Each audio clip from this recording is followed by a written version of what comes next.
My engagement party, my parents caused a ruckus. My mom shouted, "Give your $45,000 wedding fund to your sister right now, or this engagement is offie." When I stood my ground and refused, she slapped me so hard I spun and hit the wall. I looked her in the eyes and said, "You're about to get a surprise you'll never forget." And soon, my fiancé's dad walked in. My mom froze in shock, because my name is Sydney Harper and I'm 30 years old. I work as a graphic designer in a mid-sized city called Brookmere. Life had been moving along steadily, but tonight felt like the beginning of something much bigger. I couldn't stop smiling as I looked around the softly lit restaurant. Everything felt perfect. The camel-lit centerpieces, the gentle background music, the scent of fresh flowers in the air. Tonight was our engagement party, and after 4 years of being together, Nathan and I were finally taking the next step. In just 4 months, we'd be married. Nathan stood beside me, tall and warm as ever, his hand gently resting on the small of my back. I met him 4 years ago when he joined the creative department at the marketing firm where I worked. We hit it off during a company off-site retreat, and from there, things just flowed naturally. He was kind, dependable, and smart. We'd built a life based on respect, trust, and shared goals. Our closest friends and family were gathered here tonight to celebrate our engagement. I glanced around the room and spotted many familiar faces smiling back at me, co-workers, old college friends, Nathan's parents, and even a few cousins I hadn't seen in a while. And of course, my own family was there, or at least most of them. My parents, Erica and Owen Harper, sat at a table near the front. Their smiles looked stiff, almost forced. My younger sister Chloe was there too, lazily scrolling through her phone like she'd been dragged here against her will. Probably her 3rd phone this year, knowing her track record. We were never very close, and that distance only grew wider with time. Still, I pushed the awkward tension aside. Tonight wasn't about old family dynamics. It was about love, commitment, and the new chapter ahead, or so I thought. Erica stood up and gently tapped her wine glass with a spoon. The sound rang through the room, and conversations quieted as all eyes turned toward her. "Can I have everyone's attention, please?" she said with a smile that didn't quite reach her eyes. "First, I want to say congratulations to my beautiful daughter Sydney and her wonderful fiancé Nathan. I hope your marriage is full of love, joy, and happiness." There was polite clapping and a round of raised glasses. Nathan squeezed my hand under the table, and I smiled at him, feeling grateful. But then, my mother spoke again, her tone suddenly colder, more deliberate. "I also have an important announcement to make," she said, setting her glass down.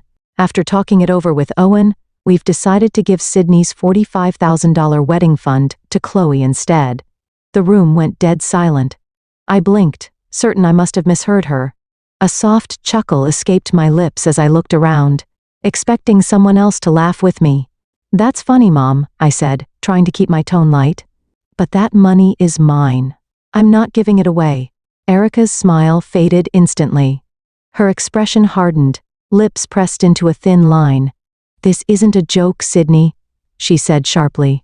"Your sister is getting married a few months after you, and she needs the money more than you do." A wave of heat rushed to my face. I felt my stomach tighten. "What are you talking about?" "That's my money, Mom. You and Dad gave it to me. It's in my personal account." "Honey," she said, her voice coated in forced calm, "you have a good job. So does Nathan.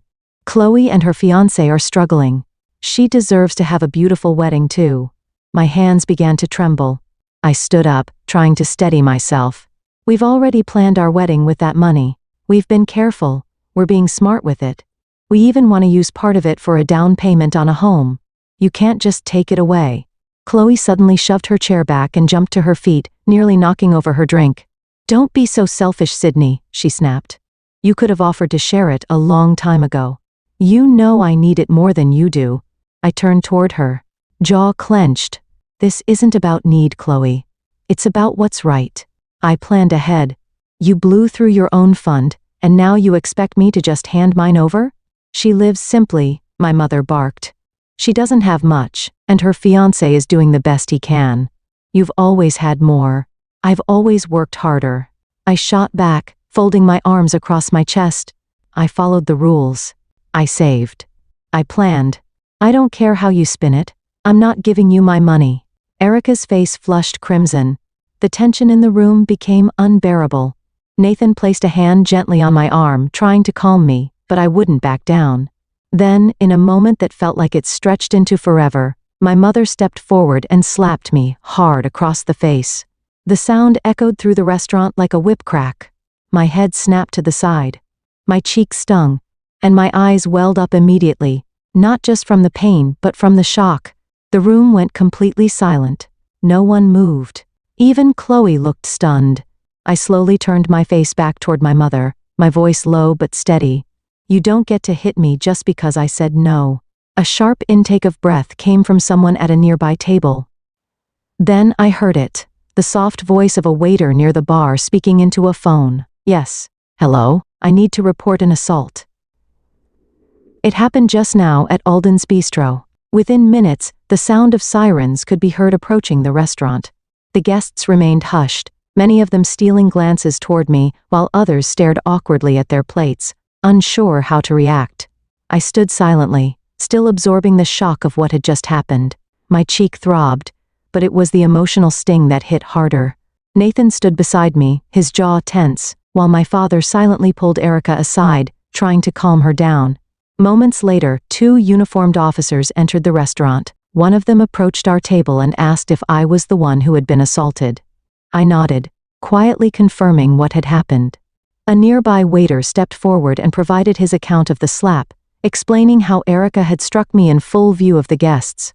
Erica tried to defend herself, insisting it was just a family matter, but the officer calmly informed her that public assault, regardless of relationship, was a criminal offense. The officers asked me if I wanted to press charges. My heart pounded in my chest, but my voice came out steady. "Yes, I do." They placed Erica under arrest right there in the restaurant. As the officers led her out in handcuffs, I noticed Chloe staring at me in disbelief, like I was the villain for simply standing up for myself. My father followed them out in silence. The room remained frozen, guests unsure of whether to clap, cry, or leave. Nathan held my hand the entire time, never once letting go. Later that night, after speaking with my lawyer, I officially filed a report and pursued criminal charges. Erica was released on bail the next day, but the legal process had begun. A few weeks later, we were back in court, this time not over the money, but over the slap. Erica stood in front of the judge who reviewed the witness statements and security footage from the restaurant. The evidence was undeniable. She was found guilty of misdemeanor assault and sentenced to a $2,000 fine, mandatory anger management counseling, and 6 months of probation. She was lucky the judge gave her the option of a 30-day suspended jail sentence instead of actual time behind bars. I sat in the courtroom watching her avoid eye contact with me. And when the judge asked if I had anything to say, I stood up, met my mother's eyes, and said clearly, "I didn't expect this from my mother, but no one is above the law." After the courtroom drama faded, I thought things might calm down, but I was wrong. The slap and arrest only deepened the rift within our family. Erica didn't reach out. Chloe blocked me on everything. And my father, well, he chose silence, but the real storm was still ahead. 3 weeks after the engagement party, I came home to find a thick envelope in my mailbox, one of those that immediately tightens your stomach. It was from a law firm, Holt & Sutter Associates. Inside was a formal notice. My parents were suing me for control of the $45,000 fund, claiming that it was only meant for college expenses and that I had misused it. At first, I laughed in disbelief. The money was legally mine, set aside in a custodial account when I was 17. At 19, I received full control. My parents had told both Chloe and me that we could use our funds however we wanted once we became adults. The only difference was that I had been careful, practical, and goal-oriented. I used a portion for my public university education, covered the rest with a scholarship, and let the account grow. I always planned for my future. Chloe, on the other hand, had gone to a pricey private school, dropped out after 2.5 years, then spent the remainder of her fund launching a boutique business that failed within 7 months. She blew her savings on branding, an overpriced photo shoot, and even a launch party featuring rented influencers. When it collapsed, she had nothing left but a luxury car she impulsively bought, convinced she'd be a success. And now because her money was gone, she and my parents wanted mine. I hired a sharp, calm, and confident attorney named Brianna Lane. After reviewing my documents, she looked at me and said, "They don't have a case. The account was gifted to you. There are no restrictions on how you use it. Any mention of a verbal agreement won't hold up in court." I nodded, relieved but also angry. "Then why go through all this?" I asked. Brianna shrugged. "Because some people would rather drag you down than admit they made mistakes, especially when they're protecting someone else." And just like that, I realized what I was really up against, not just a legal case, but a lifetime of favoritism, denial, and imbalance. My mother wasn't just trying to take my money. She was trying to cover for Chloe's failure by making me pay for it. The months that followed were some of the most exhausting of my life. The legal case consumed everything: my time, my energy, even my focus at work. There were emails, filings, discovery requests, and multiple preliminary hearings. Every time I entered the courtroom and saw my parents sitting next to Chloe, all of them avoiding my gaze, it reminded me that this wasn't just a lawsuit. It was betrayal. Chloe wore smug expressions at the hearings, clearly confident that she'd somehow walk away with the money I had spent years protecting. During one particularly tense session, she took the stand and told the court that the fund had always been meant only for college. My lawyer stood and asked her plainly, "Did you use all of your funds strictly for college expenses?" Chloe hesitated. "Well, not all of it," she muttered. Brianna nodded. "In fact, you dropped out of college and used the remaining amount for your own business venture and a luxury car, didn't you?" Chloe's face tightened. "That's not relevant." But it was. Very relevant. Brianna continued. "So if there were supposedly strict conditions on this money, why were you allowed to use it for non-educational purposes without objection?" Chloe had no answer. I sat quietly, heart pounding but steady as the courtroom listened. It was all coming out now. My parents' favoritism, Chloe's irresponsibility, their attempt to cover up her failures by punishing me. Outside the courtroom, Nathan remained my anchor. He came to every hearing, held my hand through every setback, and reminded me again and again that standing my ground mattered. But it wasn't easy. Between legal fees and emotional burnout, it felt like everything I'd planned for my wedding was being stripped away. We had to delay parts of our planning. I lost sleep. I cried, sometimes in the middle of the night, sometimes between meetings at work, but I never gave up. I knew this fight wasn't just about money. It was about being seen, about being respected, and for once, about holding my family accountable. Just when I thought things couldn't get worse, they did. I was at home reviewing a list of wedding vendors when my phone buzzed with a call from my cousin Melissa. "Sydney, I just wanted to say I'm sorry about the wedding being canceled," she said sympathetically. My heart skipped a beat. "What are you talking about?" "The wedding's still on." There was a pause. "Your mom called me last week. She said you and Nathan broke up because he cheated on you." My jaw dropped. Within the next hour, I received 3 more calls from confused friends and distant relatives, all asking why the wedding had been called off. Someone had even sent fake emails designed to look like they were from me, saying the event was canceled. I checked my email and found nothing in my sent folder, which meant someone had made a fake account to impersonate me. I was stunned. My mind immediately went to Chloe. I had no proof, but the pattern was clear. The sabotage wasn't stopping at legal claims. It had become personal. I called Aunt Marla, my mom's sister, and one of the few relatives who hadn't taken sides. "I was about to call you," she said with a sigh. "Your mother's been telling people you're lying about Nathan, that you're unstable, and that the wedding was never supposed to happen." I leaned back against the wall, exhausted. "Why is she doing this?" I asked. "Because she's protecting Chloe," Aunt Marla replied gently. "She's always protected her, even when she didn't deserve it. I love Chloe, but your mom is enabling her. And now she's dragging you through the mud to make her look better." The betrayal cut deeper than any courtroom testimony ever could. My own mother was trying to ruin my reputation to win sympathy for my sister. Nathan walked in that evening and immediately noticed my face. "What's wrong?" he asked. I showed him screenshots of the fake emails and told him what Melissa had said. He was furious, but not surprised. "Your sister just contacted me too," he added grimly. "She said she had proof that you were cheating on me. She sent photos." I stared at him in horror. He pulled out his phone and showed me several poorly edited images, clearly photoshopped, of a woman with my face pasted onto another body, standing beside some random man. It was laughably bad but deeply upsetting. Nathan shook his head. Of course, I didn't believe it, but my parents saw them too. Your family is trying to destroy everything we're building. That's when we decided to take action. We hired professional security for the wedding and submitted photos of Erica, Owen, and Chloe, instructing that none of them were to be allowed in. I hated that it had come to this, but I wasn't going to let them ruin anything else. The morning of the wedding, I woke up with a strange blend of excitement and dread. Nathan and I had chosen a beautiful outdoor venue just outside Brookmere, nothing extravagant but elegant and personal. White chairs lined the grassy garden, all facing a wooden arch wrapped in fresh flowers. I stood in the bridal suite in my dress, adjusting my veil as guests began arriving. My stomach twisted with nerves, not from the vows, but from what I knew could still happen.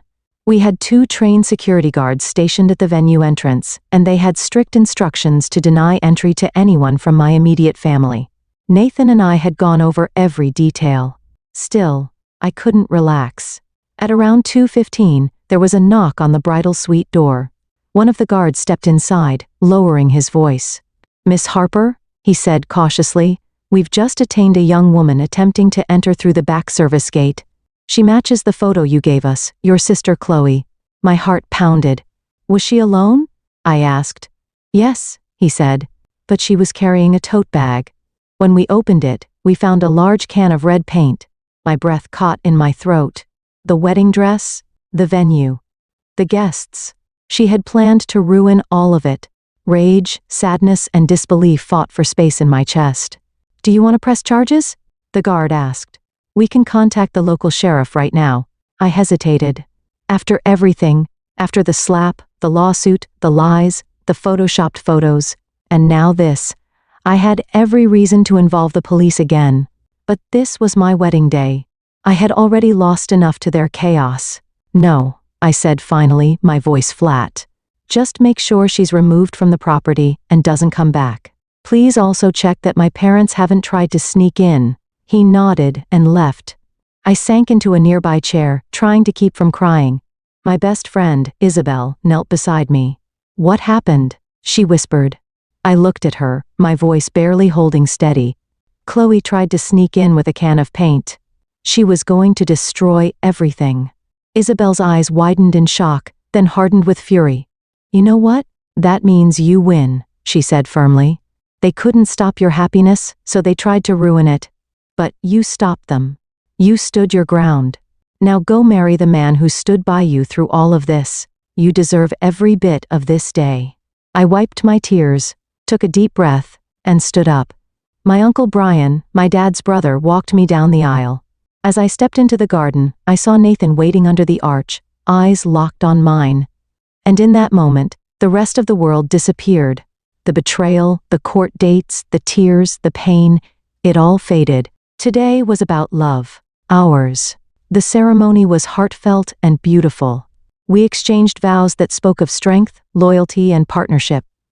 When the officiant pronounced us husband and wife, the guests erupted into applause. For the first time in months, I felt light, free. The reception was everything we hoped it would be. There was laughter, music, and heartfelt speeches from people who had stood by us through it all. Isabel gave a toast that made me cry, soft, proud tears, the kind that only come after you've been through a storm and found peace on the other side. Nathan and I danced, ate, and celebrated like nothing else mattered. And in truth, nothing else did. Nearly everyone commented on how beautiful the venue looked, how happy we seemed, and how the day felt full of genuine love. A few guests had heard bits of the drama but respected our silence. One aunt leaned over during dinner and whispered, "I'm so proud of you for standing your ground." Her words stayed with me long after the cake had been cut and the final song played. As the night wound down, Nathan and I slipped away under a sky full of stars, running hand in hand through a shower of rice thrown by our friends. We climbed into the car waiting at the curb and drove off, both of us grinning like kids. I turned back for a second and looked at the glow of the venue in the distance. My sister had tried to ruin that moment, but she failed. They all had. Our honeymoon was pure bliss. 3 peaceful weeks in a quiet beach town far away from Brookmere. No courtrooms, no confrontations, just sun, waves, and the man I loved. I let myself breathe, really breathe, for the first time in what felt like forever. When we returned home, I felt ready to move forward. We focused on settling into our apartment, planning for the future, and putting the past behind us. A few weeks later, I ran into my cousin Rachel at the grocery store. After a brief hug, she asked, "Did you hear about Chloe's wedding?" I raised an eyebrow. "We're not exactly talking," I replied. "Your parents took out a loan to pay for everything," she said. "It's going to be at the Grand Garden Hotel downtown. Super lavish. They're flying in a chef from out of state. It's a whole production." I couldn't help but let out a quiet laugh. Of course, they were going all out for Chloe, even if it meant going into debt. "Are you going if she invites you?" Rachel asked carefully. "She tried to ruin my wedding with a can of paint," I said flatly. "So, no. I won't be attending." And funny enough, no invitation ever came. I later heard through family gossip that several relatives declined their invitations to Chloe's wedding out of discomfort with how I had been treated. Some were polite about it. Others were vocal. Either way, the shine had started to wear off for Chloe, and for my parents too. Nathan and I had used the $45,000 exactly as we planned. We had our dream wedding, modest, intentional, and filled with people who loved us, and we used the rest of the money for a down payment on a lovely apartment just outside the city. With our combined incomes, the mortgage was manageable, and for the first time, we were building equity instead of burning money on rent. Our home was small, but it was ours. Built not with handouts, but with hard decisions and perseverance. Life after the wedding settled into a rhythm I hadn't known I needed. Nathan and I spent our weekends decorating our new apartment. Nothing fancy, just shelves we installed ourselves, a couch we saved up for, and walls filled with photos from our wedding and travels. One Saturday afternoon, while we were setting up the guest room, Nathan laughed as he struggled with an IKEA dresser. "Who do you think will be our first overnight guest?" he asked. I paused, screwdriver in hand. For a brief second, my mind went to my parents. Maybe in some far-off version of reality, they'd apologize. Maybe Chloe would grow up and take responsibility for what she did. But deep down, I wasn't holding my breath. "Whoever it is," I finally said, smiling softly, "there'll be someone who truly cares about us." Holidays came and went with no calls, no messages, and no invitations. At first, their absence hurt. My birthday passed quietly that year, and for the first time ever, I didn't hear my mother's voice wishing me well. But then I remember the slap, the lawsuit, the lies, the paint, the fake photos, and the effort to destroy something pure out of jealousy, and the pain softened into clarity. Nathan occasionally asked if I thought there would ever be peace between us and my family. "Maybe one day," I said honestly. "But if it ever happens, it'll take more than an apology. It'll take change, and I don't see that coming anytime soon." Chloe's wedding eventually came and went. From what I heard, it was over-the-top champagne fountains, a rented string quartet, and matching designer dresses for the bridesmaids. But several key family members skipped it, uncomfortable with how they'd watched my parents and sister treat me. Worse, the massive loan Owen and Erica had taken out became public knowledge. They'd sunk everything into that one event, trying to make a statement, trying to pretend the past year hadn't happened. But it had. And people remembered. As Nathan and I grew into our marriage, I realized something profound. Family isn't just the people who share your blood. It's the people who support your boundaries, who celebrate your wins, and who respect your peace. I had lost a lot, yes, but I had gained a home, a husband who stood by me through everything, and friends and extended relatives who saw the truth and never wavered. And most importantly, I still had myself. I didn't crumble. I didn't give in. I protected what I had built, not out of greed, but out of dignity. The $45,000 fund helped us buy a future, a home, stability. But what it really gave us was freedom. Freedom from manipulation. Freedom from guilt. Freedom from a family that believed love was conditional on obedience. I stood up for myself and I won, not just in court but in life. Thanks for watching this powerful story. If you found it moving or relatable, don't forget to like the video to show your support. Share your thoughts in the comments. We'd love to hear from you. And if you enjoy real-life inspired stories with strong emotions and satisfying endings, make sure to subscribe to the channel so you never miss a new upload. See you in the next story.